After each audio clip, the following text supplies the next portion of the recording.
Well, welcome everybody. Another Thursday meeting, get together. So, first things first, I don't like Apple, but if you do have a cell phone, doesn't need to be an iPhone. Please put it in silence, or if you really don't need it, turn it off. I swear, word's not gonna end. At least in the next hour, it will be out there again. So, because it's been a while that I don't see these guys, and I pick on them all the time, I need to call Dilma to present. And she never comes. But that's okay. That's my motto, you know. It's like just to keep the things running. Dilma, will you do the honors? Come on. Come on. Okay. I miss you. Yeah, I do. Without dust, okay? Okay, you guys heard that, right? She said that one day she will surprise us. No, no, no, no, no. I just count days in this present incarnation. I'm sorry. So, yeah, see? So, as a spirit center, we always start with a brief lecture. Not going to give any comments because I normally spoil the presentation by doing that. So I promise I'm not going to. Oh man, don't try me. Do not try me. And after that, we have the lecture of the night, followed by a vibration that passes. And of course, after all of these, you guys will probably be hungry. And we have our spiritual kitchen. Why spiritual? Because calories just happen tomorrow. You eat today and just get the calories tomorrow. That's fantastic, isn't it? No, in the serious note, this will help the center to stay open and pay bills and stuff, okay? So the book is Happy Life. It was channeled by Divaldo Franco and dictated by the spirit of Joanna de Angelis. Don't vent your anger at those around you on account of your frustrations and complexes. We never do that. Never. Something that never happens. They suffer enough already without having to deal with your load of bitterness and problems. Trade places with them, and you will see how much you would appreciate a little kindness and compassion to mitigate your humiliation and suffering. They all there are your needy brothers and sisters. Should they be scornful and rude, teach them with silence and benevolence. They are unacquainted with God manners, so they need your example. So, just in a brief note, I believe this teaches the biggest difference in between being empathetic and sympathetic. Sympathetic is to listen to respond. You start talking to me, you make a pause, and I shoot the answer, which is not what you need to hear. Empathetic is listen to understand. So let's start practicing that, okay? Let's pray.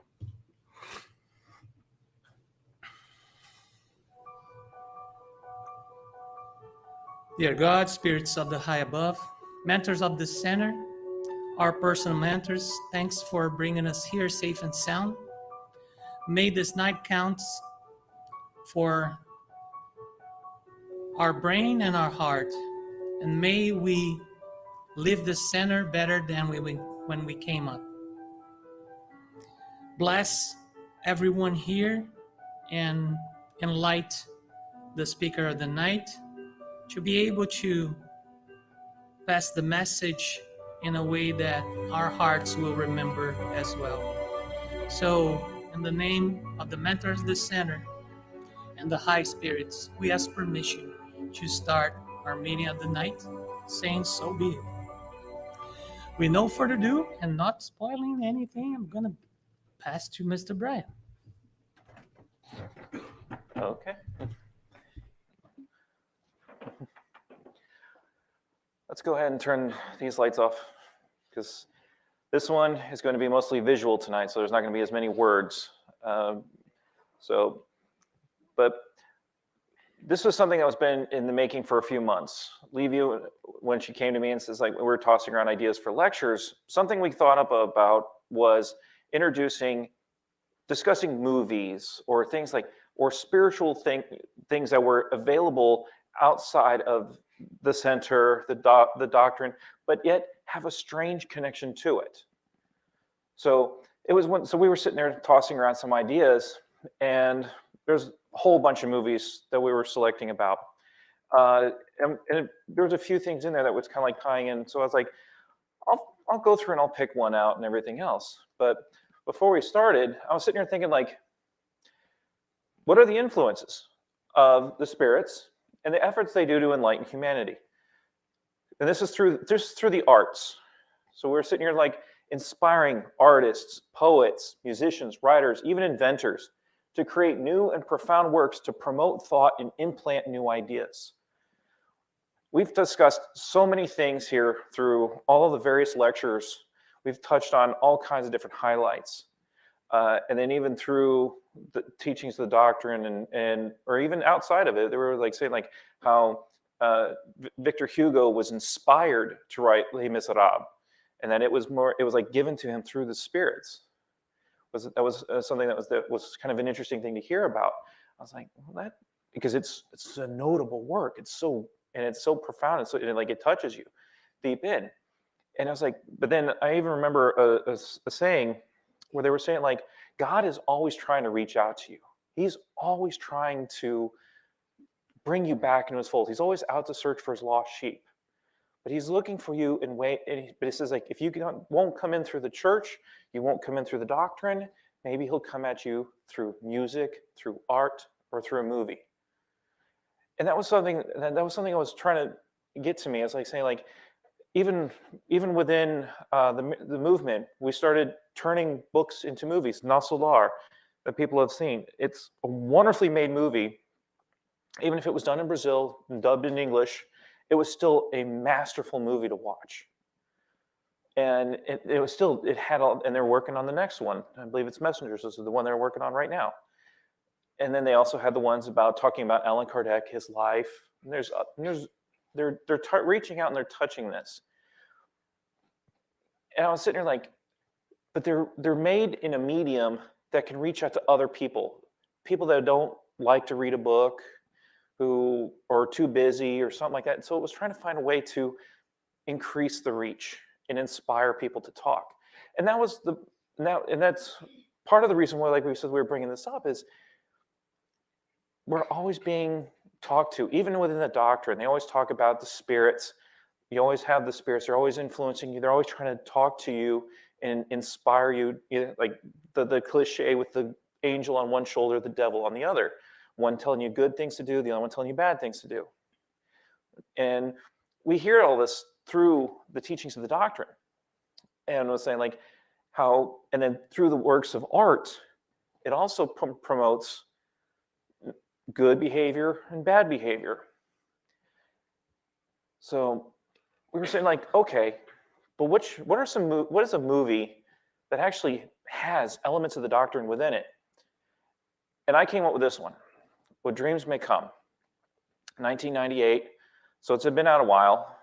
And it's amazing how for someone, like when I first watched this, I was not even introduced to Spiritism. But in many ways, it kind of helped open the door because so many of the teachings and the principles are held within this movie. So I went through, watched it again, but unfortunately, I selected a few images, but I'll try talking about the movie in detail from those things. Because you have this, and it's even based on a book too. So it was a book turned into a movie. Now I'm turning it into a lecture. But you see, and you have this story of this person that right at the very beginning of the movie, he dies. And he's separated from, well, actually before that, his children were killed in a car accident. And he gets killed in a car accident, leaving his wife behind. And you have this thing where he's kind of going through that moment of awakening. All of a sudden, he shows up in his own afterlife. And he's sitting there, it's like, and within the first few minutes of him, like, yes, he was there and he's seeing his funeral, He's there seeing the effects of his loss, which is all taught. We hear about it a lot, even in like the Andre Louis series. If you read any of those books, you'll find out that there are some spirits that will come back and be a part of their funeral, and pay attention to what people are saying, how they're responding. Sometimes it's wonderful. They're touched by all the care that people are showing, and then they're also hurt. There's some people that they'll go there and they'll hear the most horrific things that they didn't know these people had in their hearts. They'll be sitting there talking to someone they thought was their best friend who absolutely hated them and couldn't, and then in their own funeral just laying it all out, saying all these things. That's like, oh, this person I hated him. I hated the way he taught me about this. He treated me like garbage and everything else. And the spirit was there listening, and it just hurt him. And this is the kind of thing with, even in this movie, it illustrates that. He's there, he sees it, but he also sees the trauma that his wife is going through. Because he already went through it once with his children, and he's the one that kind of like saved his wife. Now he's gone, and there's no one to save his wife. And he sits there and he sees the pain, the trauma that she's going through. And even like in the very beginning, they even show a bit of mediumship, because he sits there and he tries to grab her hand. And he's sitting there and it's like, this is Christy. I exist. And he gets her to write it, and she starts to write it in this terrible scribble and everything else, and doesn't even spell correctly. But yet he reaches out to her and tries to get her to do automatic writing, which is like we were saying, like that's one of the things they taught in the medium's book. And we're sitting there like, oh, wow, here's one they inspire the writing. And then the other thing too, and the reason why I went for this photo, it was one of the big things I remembered about it, was you create your own heaven and you create your own hell. We read about that in Heaven and Hell, and I think it's even mentioned in the Spirit's book. It's like you create the place you go to. And then even in this one here, they says they had to have a city with a common vision. There's your Nasolar right there. Only spirits of a certain level go to Nasolar. So we're sitting here reading through this, and we're finding out that, like it says, he was obsessed with paintings. He loved art in the movie. So when it came time for him to die, he's the only one. They even said it in the line. It was one of the lines in the movie. He's the only one that would imagine his heaven in paint. And that's why, as you can see in this lovely little picture, he's covered in acrylics, because he literally was walking through his own painting. And this one may be a little too dark for this display. I was hoping it would be a little brighter. But in the movie, there was a painting, a special painting, because they were showing a soul connection of soulmates. And they were saying, like, so this is him, but this is a picture his wife painted so many years ago, before he even died. And then she painted this tree and put all these purple flowers on it. But he was able to connect in the painting and see this as she was painting it, and made it all this stuff, and made this beautiful painting. He was able to see it. He had the connection. He had the affinity. And that's what we were going for. It's like all of a sudden you have that thing, and so he could feel her things, and he could see, like, and then she's sitting there like, oh, he's gone. He can't see this, and she splashes water on it, and it kills all the purple flowers, and he sees this, and he feels that anguish. And again, going back to the teachings of the doctrine, we're finding out that spirits of our loved ones, they can feel our joy, they can feel our pain. If they have that connection to us, they share. They share in our triumphs and they share in our sorrows.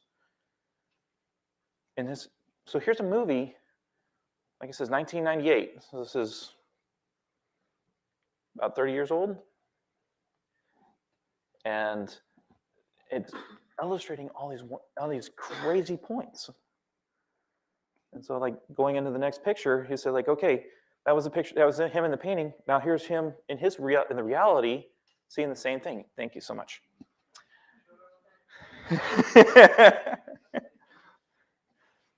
So actually, this is literally this scene where he's seeing the purple leaves just fall off the trees. It was this image I was able to get. And it was sitting there, he saw the inspiration, he saw that, and he saw the pain and the anguish. And eventually, as we're finding out about midway through the movie, it says like, she needs my help, I'm going to go get her. And he sets out on a quest to go get her. And he goes through some very scary places. He wanders through hell to go find his wife, his beloved. But then when they had this picture, and I had to rewatch the movie again, and I saw it, but to see this again, and it's at faces. It's a ground covered in faces. I was like, this is almost, again, using the book No Solar, umbral, the lower zones. So they're stuck. And they need to be rescued. Now, he's here to rescue someone. He's here to rescue his wife. So, but that means there's rescuers. And we've learned through No Solar that there are spirits out there who go and rescue other spirits that are stuck in these zones. And they need the help of prayers. They need love. They need all this affection. And even in the movie, again, they use the affinity. His love for her was the affinity. He says, like, we can find her through your affinity with her. You can find her. And literally in this movie, it's like, he can find her in hell. And he does. He ends up finding her all the way down. He ends up going into the valley, like basically a valley of the suicides, which is another book, Memory of the Suicides. They have their own little section. And it's like a whole place. Notice they did this and it's all up, everything's upside down. So he goes to his valley of suicides and he finds his wife because his wife committed suicide. Couldn't stand being away from her kids and her husband, so he committed suicide. But where everyone else was in heaven, she went to the valley of the suicides. She was separated. And in the movie, they were sitting there saying, like, it's impossible to get to her. But he came in there with the love, the conviction, says, no, I will go. And he does. You can see through the course of this movie of the efforts it takes to rescue a soul. So going through this movie, you get to start seeing all these little bits and pieces. You see their love. You see their affection. You see heaven, all these different heavens. And they say, like, and even their kids. In the course of the movie, they take on different personas. And they don't look like themselves. They take on different things. It's something else we learned too. We don't see people as if like my great grandparents passed away when I was a youngster. If I were to see them again, I don't know if I'd see them as I remember them in their 80s, or if I will know them in their 30s. And in this one here, or as another person, like in this movie, they showed it was actually kind of strange because there were 3 additional characters besides Christy, the Robin Williams character. You had the 2 kids, and then you had his first mentor, the first doctor that taught him. And the strangest thing of all is that the son takes on the persona of the doctor. And the doctor is there with him. And the daughter takes on a flight attendant because on a trip they took, they says like, she remembers her father saying, it's like they were graceful, beautiful, and intelligent.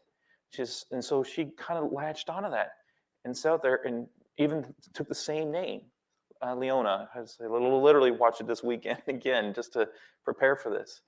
And so she shows up as this other person. And it takes her father a little bit, but after a while, things start to click.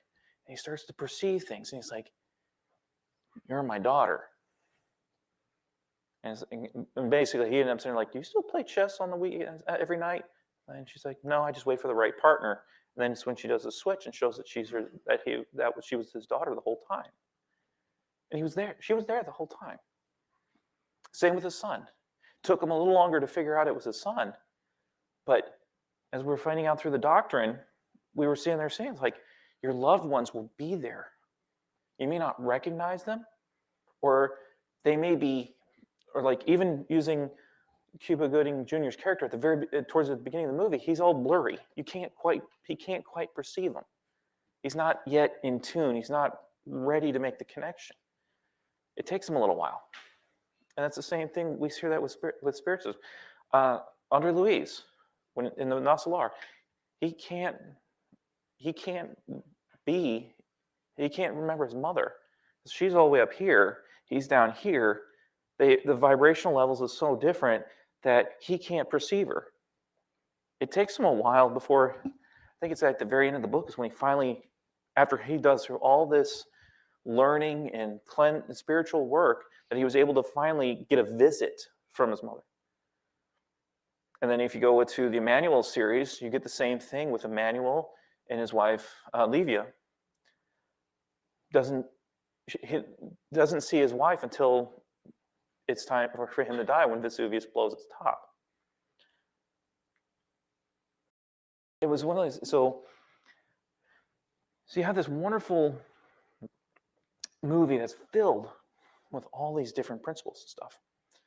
And you're sitting here saying, like, as far as I know, the author, the movie makers, none of them were spiritists. So where did they get this movie? And then, especially towards the end, at the ending, they suggest reincarnation. They say, oh yeah, you can go back. You choose to go back, you go back. And they said, like, okay, we'll go back and find each other again and make different decisions.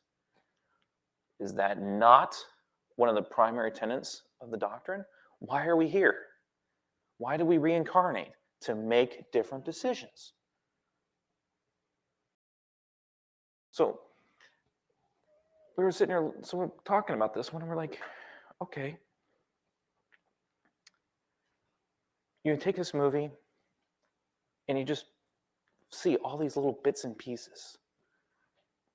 And then you go and you find out, for, like, I know we have a few people here that are new, never done any spiritism before or anything else. But then we have some books. They're over 150 years old. Allan Kardec and a group of spirits and other collaborators from all over the world worked together to create the 5 books of the doctrine. They did interviews with spirits and everything else to create this book with all these thoughts that were mind-blowing 150 years ago. Even to this day, they're still wild, radical. But yet, when you start putting things together, in many ways they make sense. Even in the context of this movie, it makes sense. It just flows. It's a beautifully made movie. And it's got a great message to it. And I was like, there's no villain. If anything, you're fighting yourself. His wife gave up holding on to hope or something like that. He says, like, oh, I'll never see my kids again. I'll never see my husband again. I'm lost. I'm alone. And she commits suicide.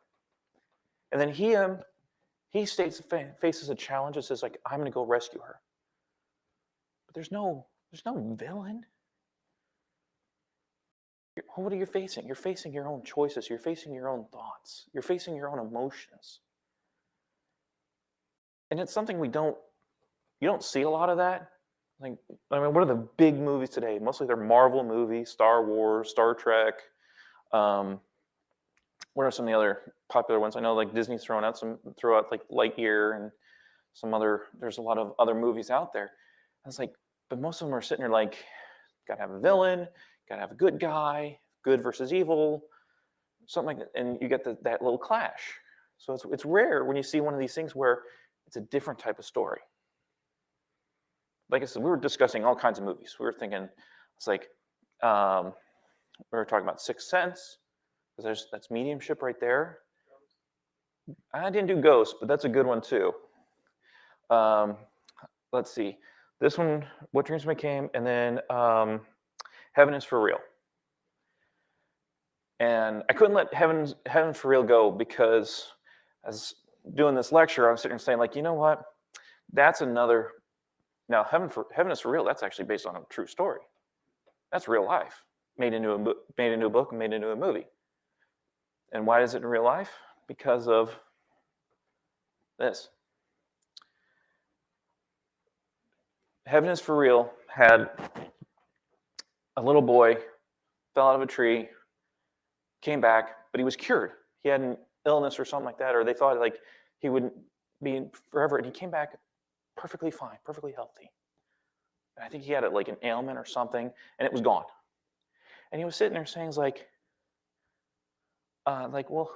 what do you mean? What do you saw? And he said, I saw him. And the strange thing is this was painted by a little girl, age 8. And I believe when they saw it, she was doing a special on Oprah. He was like watching TV and said, like, oh, that's him right there. And they were showing this painting.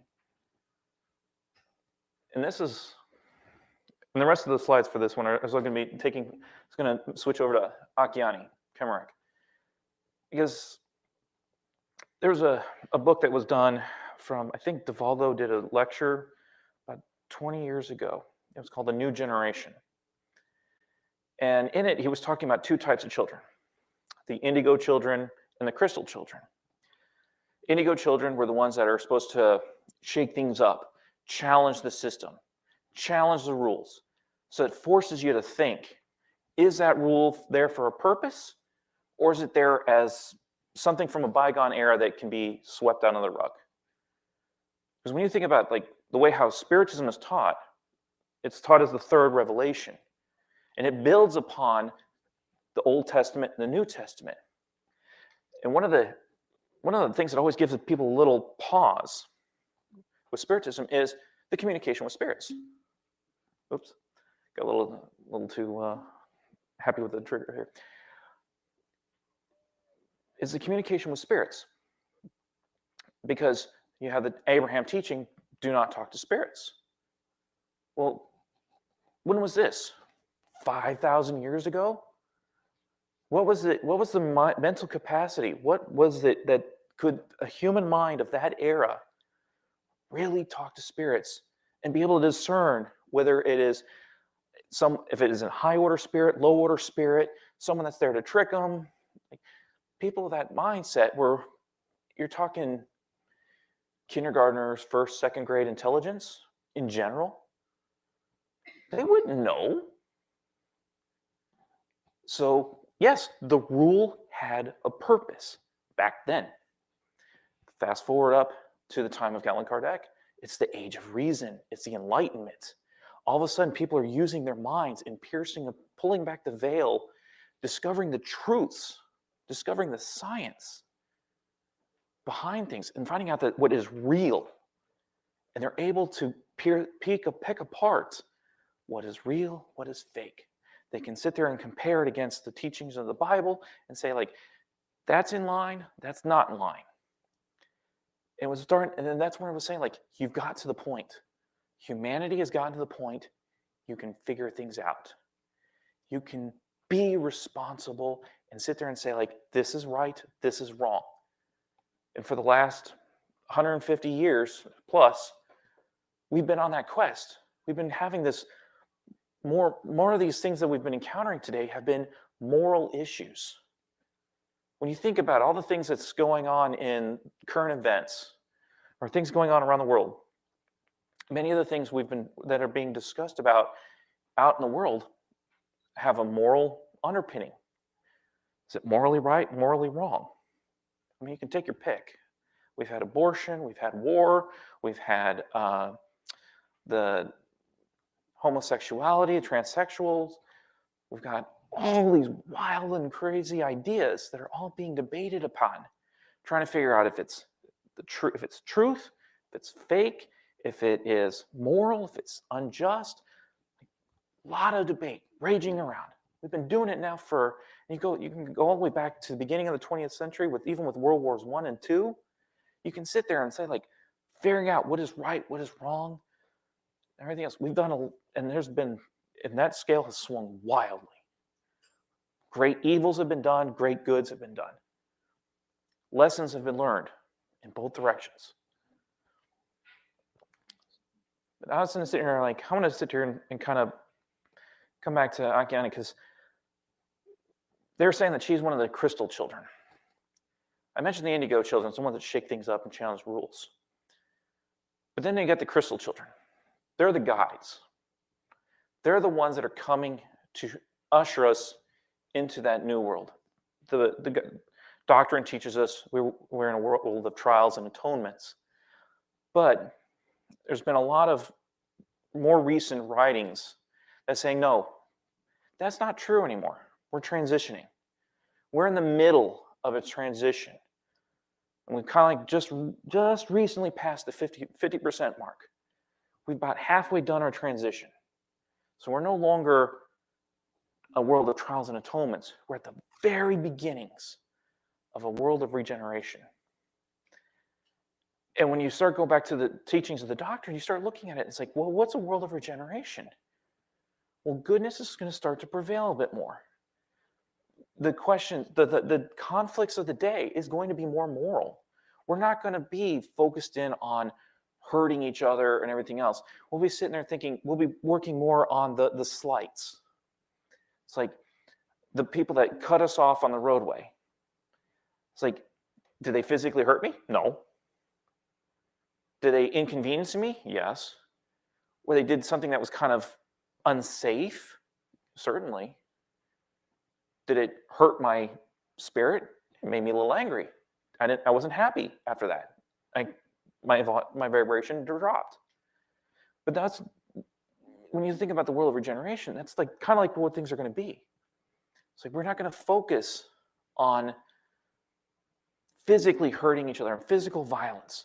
We're going to be sitting here talking about the more moral issues. And again, bringing up the things of current events. We're already doing that. We're discussing all these issues. We're trying to open it up, throw all these ideas out there, and trying to figure out what is truth, what is something from a bygone era, what is man-made, what is like not even something, like my lecture from, I think it was, I don't know if it was my last lecture or the one before, I was sitting there saying like, whatever is not ordained by God is doomed to be removed. It's going to be ripped out. It's going to be thrown away. So we're in that period now where we're starting to kind of take note and figure out what is actually supposed to be here and what is not. We're learning, we're getting to that point as humans to sit there and say like, this is the way we're supposed to go. We're supposed to all become heavenly. We're all supposed to be divine. We're all supposed to be like angels eventually over time. Not today, not next year. Like I said, we're only, like I think they were saying like the transition period is like 140 years long and we're like 70 years in. So we got another 70 years to go before we finish this transition or something. I could be wrong on that one. But it was this really, really large window. And it's like transition. And they're all sitting there saying, it's like, we have a book out there. It was like the Planetary Transition 101. And it was sitting there talking about how it's like we're at a time of revelation. It's like we're going through, it's like we've already gone through the horns. Now we're going through the seals. And it's like we're deep in it. We're way deep in Revelation. And it was like when talking, it was like when you, I was like, that was mind blowing for me to see it. And it's even in the book On the Way of the Light. It talks about it and bringing up all these different pieces and talking about the races and everything else. And then they're talking about how we're getting to the point where the people that are not able to comprehend a world of regeneration are not going to stay here.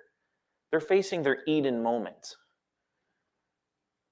They're being exiled to go to another planet where they will become the Egyptians, the ancient Hebrews, the people of history that had all this wonderful knowledge. It's like we have no idea how the Egyptians knew how to build the pyramids with the technology of the day.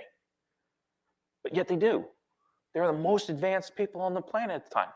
even the Incans and Mayans would have this master calculation. So they were able to nail down so much stuff. How did they do that? Well, are they exiles from another planet? We have a book that says yes, they came from Capella. And then the people, our exiles, are going to go someplace else. I think there was a name for it, but I don't know what it is off the top of my head.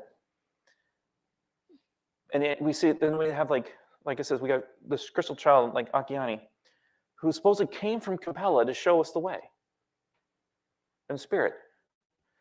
And so going back to why I brought her in with the art, I started looking at, and she has a lot of common pieces and everything else, but then she had a few that were a little bit out there that made you think. This was kind of one, because I was sitting here saying she was age 11 at the time. This could be Natsolar, or a higher realm, a happy place. I mean, you got beautiful flowers, trees. It's light. Now, this is a place I would love to visit. Maybe this was a place she did visit, and it came to her as a memory, as an inspiration, and she was open to it, and she was able to paint this. Same with this one, returning home. Again, age 12. How's a 12-year-old paint something like this? I mean, and the fact that you can go in here and you look, I don't know how well you can see. I mean, you got a planet in here, you got the stairway, you got the way to heaven, you've got like an atom, you even got the storms, you got the Aurora Borealis, and you got a mountain. I'm like, you got all these pieces for a girl that's 12. It's like showing you, it's like, and it's like you're saying, like, this can be Mount Everest. They're saying, yeah, the way home is not of this earth. Home is not down here, it's up here. So I kind of was picking through a few of her other ones. So I was like, here, faithfulness, age 16. Again, I'm sitting here looking, I see a tree, I see worlds and everything else. I see her, this girl, she's like resting her head on a planet. And it's not like in some, and she's sleeping kind of like a pillow, like it's her comfort. So I'm sitting here looking at this, and it's like, how can this girl, now she's a young woman, I think she's like 20-something or something like that, still painting beautiful works of art. If any of you go to her gallery and just take a look at it, some amazing pictures there. And they also say that she's rare because she's also a double prodigy. She's a poet as well as an artist. So she's this master painter. Like I said, this is 16. I can't paint like that. Not even close. And she had color, darkness, balances, tones. So she had this innate talent. And going back to the doctor, and we were even sitting there saying, it's like geniuses. They knew this stuff from prior lives. They're able to access it. So it comes naturally to them. Then they just sit there and like, okay. It's like Mozart gets on the piano, can start playing. He listens to a concert and he's like, I can do better than that. And he does. Sit there and writes a symphony. Age 8, he was able to create wonderful symphonies right off the bat.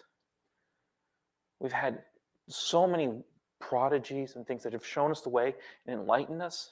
And they've shown us where we need to grow.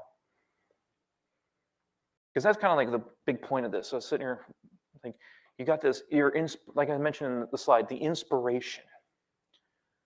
So, because I was like, how many paintings like this have you seen recently of this caliber? We have a resident artist in here. It's like, have you painted anything on this level, or like where it's kind of out there, or are you just like sailboats and? Based on that kind of stuff that I received, I guess. Mm-hmm.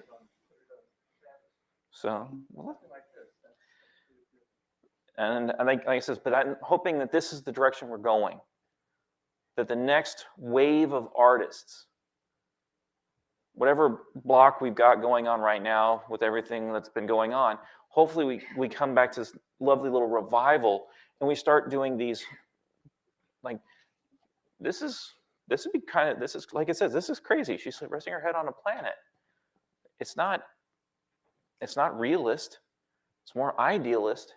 It's not cubist, impressionist, or anything, all these other ones. It's gone through all these different phases, but this is starting to become something new. She's like the first artist that's starting to do these spiritual matters. It's like I remember going to St. Petersburg, going to the Salvador Dali Museum. I was hoping to see the one with the melting clocks and everything else, and I didn't see that one, but I saw a bunch of other ones. And I was like, it kind of made you think. But then again, the other thing was he was just challenging your thoughts, challenging your misperception. So he was kind of like the indigo child in preparation for a crystal child. So he just bucked the trend and did wild and crazy things. And so it's like, whoa, never thought of it that way. And she's like, yeah, but if you do that all the time, look at the wonders you can create. So here's another one, the light. This is one of our more recent paintings. They stopped doing the age, so I'd imagine she was 18 or older now. So actually,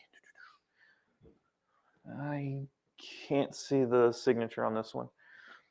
But again, I'm sitting here looking at this and like, wouldn't some people say that looks like a paraspirit or a soul? And then you got an element of materialism, earth, but then where are they going? Out into the infinite. And even going back to what dreams may come, they were able to move at the speed of thought. Don't you think this one's also doing the same thing? About ready to take the leap from Earth to our next destination, wherever it may be, anywhere in the universe, at the speed of a thought.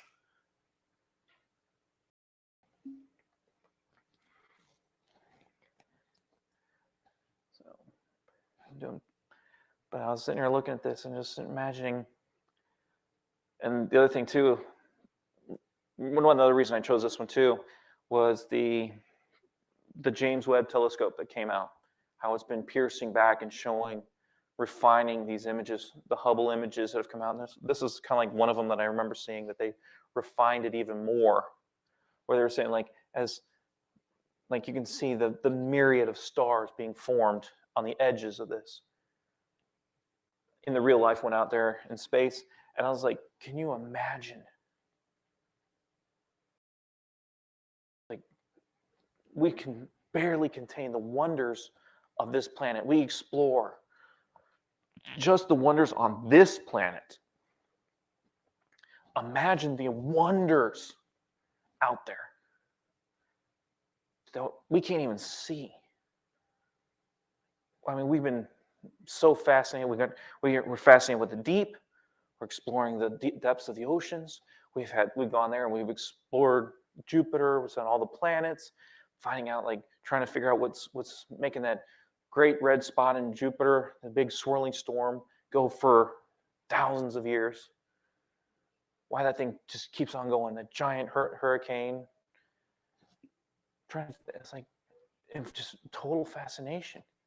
It's like, even if you do like see pictures of Jupiter, you see like the Coriolis effects and everything else. And it's like the same thing with why we have wind, why we have currents. Some of the things we have here on Earth, it's like you can see it a little bit more clearly when you look at another planet. But then we're sitting there like, imagine what's out there. And as we like learn through the doctrine, it's like there are spirits out there, all different levels, from the lowest level all up to the most advanced, beyond the levels of Jesus, if you can imagine that one. That was a mind bender to hear that one. It's like, Jesus is not the top dog. He's a top dog for Earth. But there's worlds where he's but a student. And I'm like, if he's like the greatest human ever on Earth, the great example of Earth that all of us should be emulating, and he's not yet the most perfect being, there's more above him, what does that say? I mean, like that huge spectrum. I think, I mentioned this a couple times. One of the other lectures, Al, he has that lovely little graph where he has the line that goes from one corner to corner, and it has like third order, second order, and first order spirits.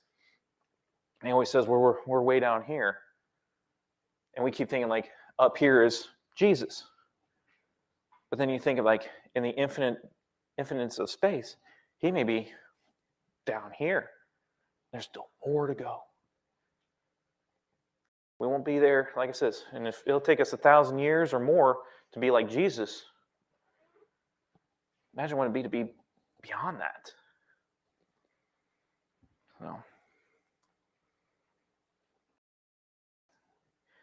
So here's another one, regeneration.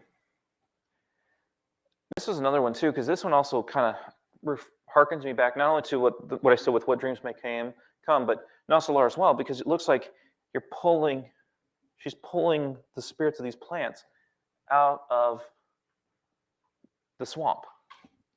You see it like this one's here is pulled in, but this one's nearly free. This one's almost there. This one's getting clear. It's like they're rescuing it. They're regenerating. They're bringing it back to life. It's like this was like a 20-year-old woman painting this. It's like, who would have thought that? It's like, what can you see? Is this the aura with the different chakras? Like here's the crown chakra, and then here's the root chakra that we mentioned. I mean, makes you think, and that's the point. Spirituality in the arts. It's like, I'm pretty sure she has not been introduced to Spiritism at all, from everything I've seen, but yet she has this innate knowledge of it. Things that we learned, or are learning, or will learn, she kind of already knew. And that's where it says, like, things start to be where we need to have a sign of hope. Because if she's supposed to be the guide for the world to come, and this is the knowledge she has at 20, what kind of knowledge is she going to be able to impart for the rest of her life here? What about the others that are coming, that have come?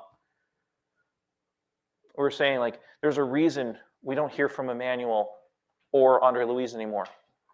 Because he says, one of the last books Emmanuel wrote before Chico passed, he says, like, Emmanuel was born.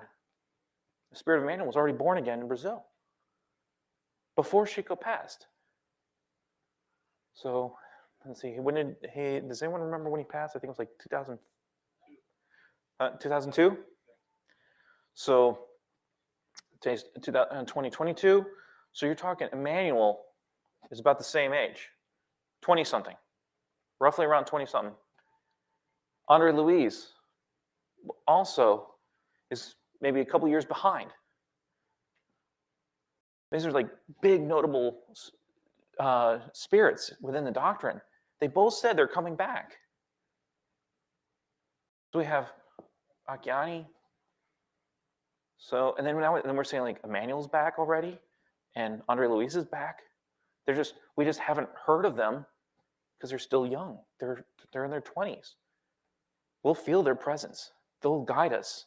They'll show up and guide us. And who knows who else is back? We only know those two.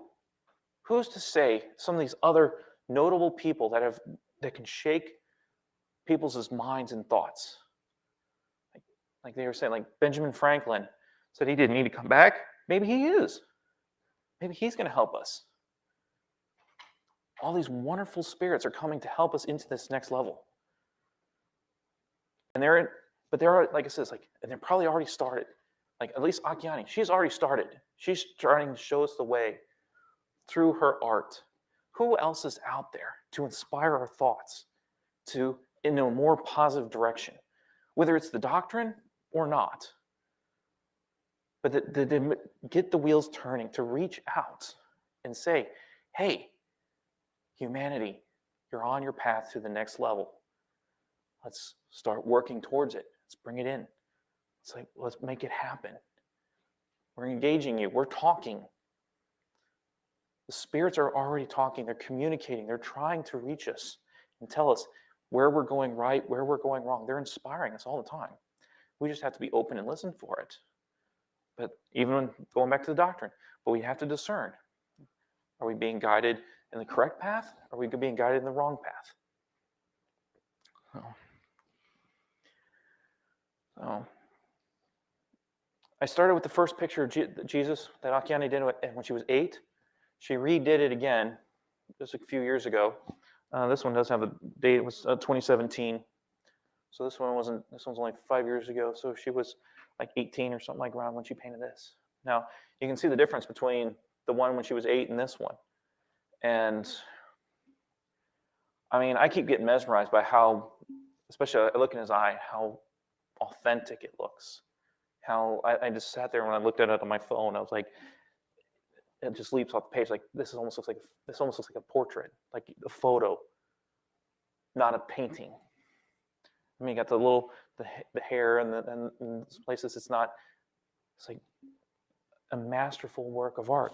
And you can even sit there and see like the little threads off his shawl, the imperfections of his clothes, but yet the face, how he carries himself, the serenity, peace.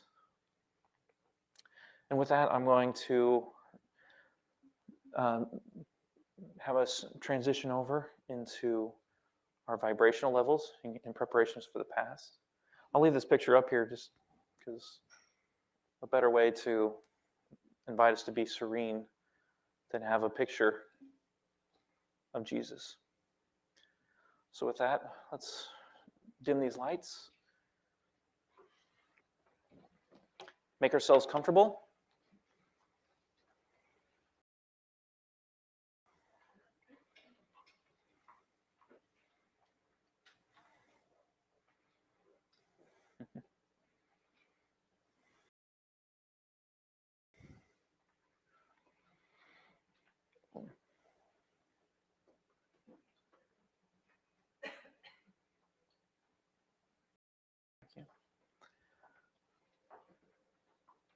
So let's all take a moment,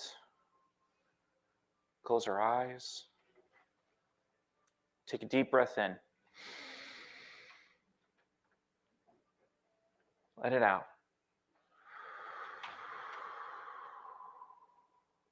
Breathe in and breathe out.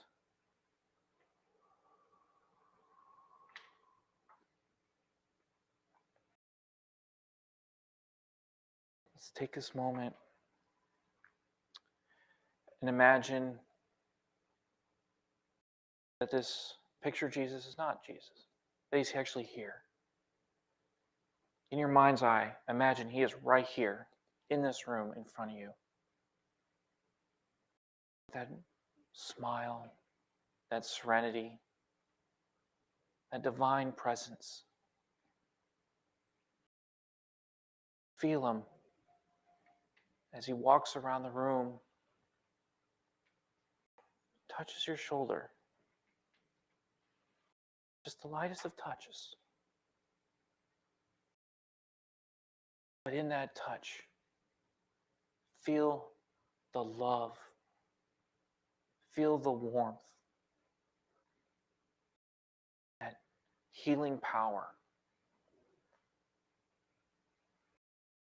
This being that one loves you so much,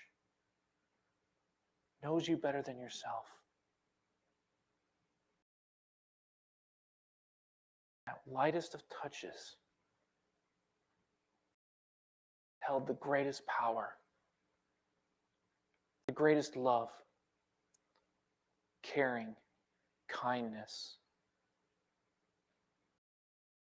In that slightest of touches, all your worries, all your cares, all your pains are instantly gone. Feel the presence of that touch.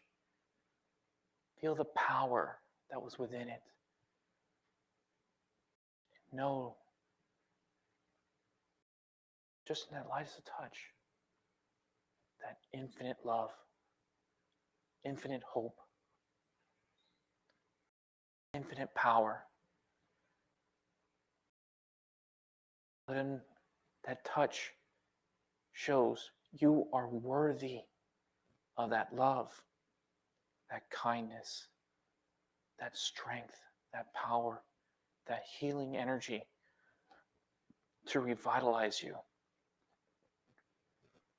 to give you all the hope, the courage, the strength to go forward and go on the path that He has given you, path you've chosen for yourself. And in that lightest of touch, gave you the most powerful gift that you can conquer it. In just that touch, you have everything you need to go forward in your life with strength, love, caring.